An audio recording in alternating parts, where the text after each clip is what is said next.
నీకు పర్మిషన్ ఏంటయా, మేము ఎందుకు తీసుకోవాలి నీ పర్మిషను? ప్రభుత్వం పర్మిషన్ ఇచ్చింది ఆల్రెడీ. ఇచ్చిన తర్వాత మళ్ళీ నీ పర్మిషన్ ఏంటి? బోర్డు పర్మిషన్ మళ్ళీ 3ంటికి ఫోన్ చేసి సినిమా ఆపుతాడు. నీకు ఒక నీ రీల్ తగలబెడతాడు. అసలు రీల్ ఆడ తెచ్చినారా నాయన?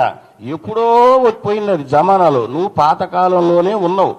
కాబట్టి అనేది ఏంటంటే ఎన్టీఆర్ అభిమానులు అనేవాళ్ళు చాలా సైలెంట్గా ఉంటారని ఎప్పుడు అనుకోవద్దు.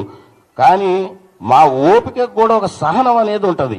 ఈరోజు నిజంగా చెప్తున్నాం, మేము కన్వీనర్లు అందరం అనుకుంది, ఒకవేళ మా హీరో గారు ఒకవేళ కలిసి ఉన్నా వద్దు అనే వారిస్తారు. ఆయన పొమ్మని ఆయన అసలు ఒప్పుకోరు. కానీ మేము ఆయన చెప్పినా కూడా ఈసారి మాత్రం ఆగేవాళ్ళం కాదు.